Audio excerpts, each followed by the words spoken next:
เจ้ากลับมานี่ก็ห้อยหลายพันกิโลพี่น้องเนาะปัจจุบันนี้ก็ถือว่ากำลังกาเกี่ยม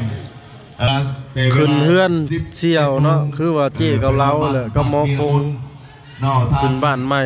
ผู้ใดโนนาคำนนใหญ่แต่ว่ากินแต่มื้อวานนี่เนาะกินเมื่อคืนนี่พวกในแต่มื้อนี้ก็คือในช่วงมื้อคืนนี่เด้อขึ้นยามเช้าถือว่าพี่น้องเข้ามาแล้วก็รอท่ากาเกี่ยมบ่เฝ้าให้เมื่อเพิ่นมาแล้วก็จัดโต๊ะเตรียมต้อนรับแขกคือเก่าเป็นระยะสุดท้ายจากนั้นก็ถือว่าจะได้หวกพระเข้าสามัคคีเนาะได้การจะมาแต่เช้ามาเฮ็ดกินบ่มาแต่ตีหนึ่งโอ้พวงงัวบ้านซอยซี่ซอยน้อยเดียวพี่น้องกลับเมื่อสีดยาเพื่อหากินยาบ่มียาห้อยนอนดักเลยมาตื่นบ้าจังก็คือว่าเจ้าเมื่อ11 12 โมงไม่ค่อยมาไปมาบ่มีไผ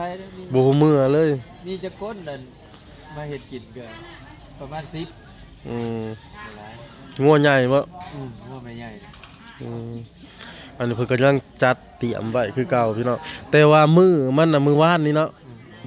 แต่ว่ามันเป็นวันพระแล้วเขาจะเลื่อนเป็นมื้อเช้าแต่ว่ากินยามกลางคืนเนาะ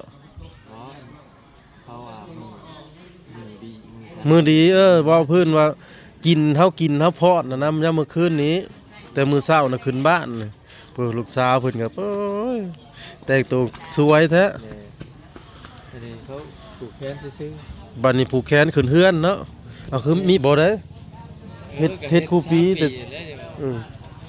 สปีเจ้าของงานยินดีนำนางพี่น้องเอ้ยดีใจหมู่คู่ได้เฮือนใหม่ลังงามเนาะก็ถือว่าดีอกดีใจนำเพราะเป็นได้แจ้งว่าเมื่อคืนฮะบ่แจ้งเฮาเมื่อเลิกโอ้ยดีใจน้ำนางเนาะพี่น้องน้ำเสียวที่ได้เฮือนดีใจหลายๆดีใจน้ำกันนั่นแหละไผได้ก็ให้ได้ยินดีน้ำผู้น่ะเสียวผู้ชายผู้แต่งตัวหล่ออีกดีใจที่หมู่คู่ได้เนาะพี่น้อง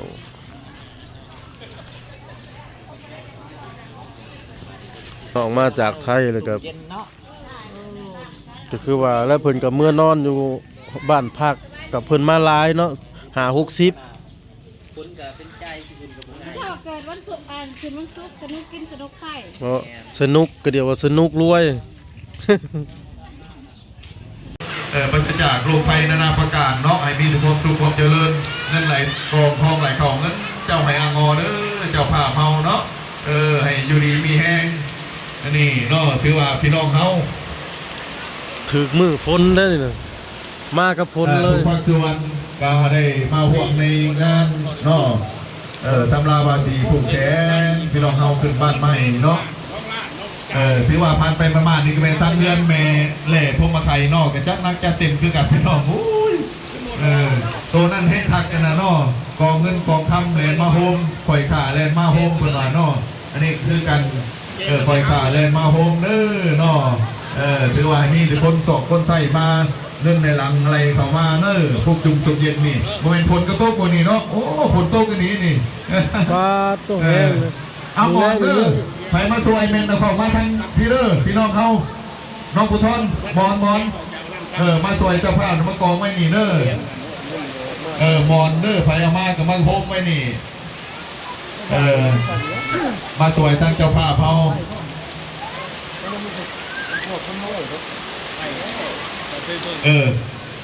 เอาทางจะเบากับตู้นอนจะเมียเนี่ยไปใกล้แต่เมียโอ้ยพอผมย้ำบอกเนี่ยย้ำบอกเด้อเบาหยอกคนซื้อดอกแต่มานี่ยังบอกใกล้กันอยู่คนละไปมันบนจะนำเบียงทำงานโอ้ยขึ้นบ้านใหม่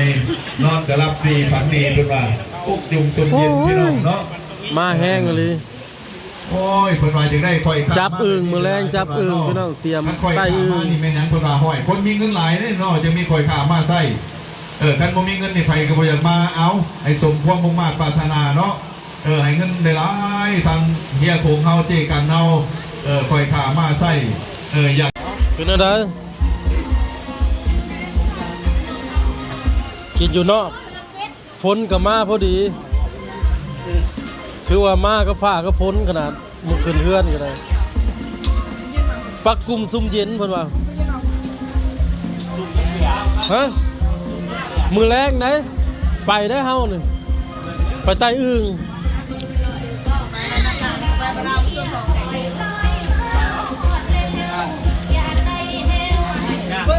ย่าน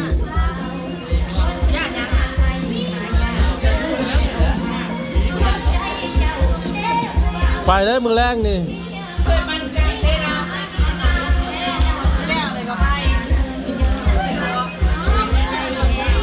คือว่า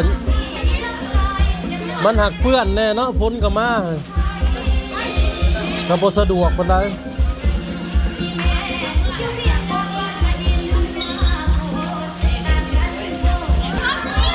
สังวานการสังวานเหรอครับ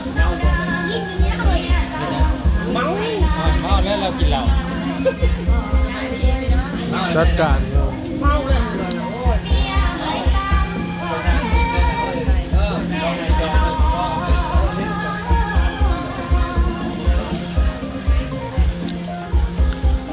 หัก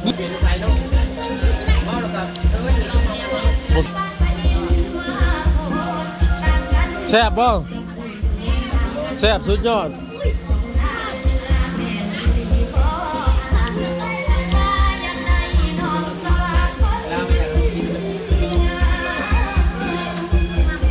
กิน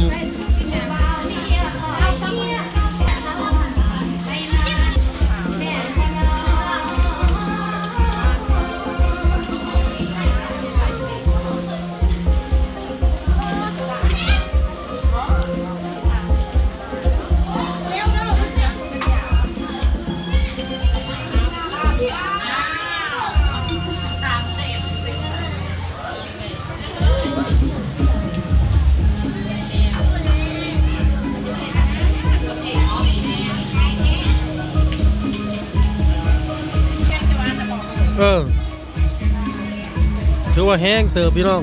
มือแรงไปบ่มือแรงไตอื่น5:30เตรียมเลยไตอื่นมือแรงจะขึ้นเลย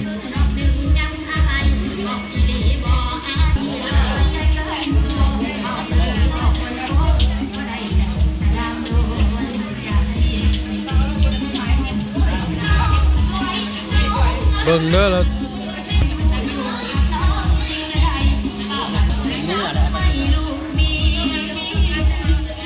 บ่ได้มืออะไร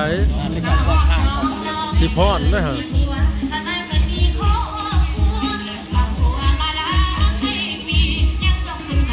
ถือว่าจัดใหญ่เติมเนาะซ้ำนี่เนาะใหญ่เติบซ้ำนี่เนาะถือว่าใหญ่เติบได้ซ้ำฐานะเฮาเนาะฐานะซุมเฮาซ้ำนี่วะถือว่าจัดหนักจัดเต็มอยู่บอกแขกมากกะลายมาแต่ฟังไทยเนี่ย50-60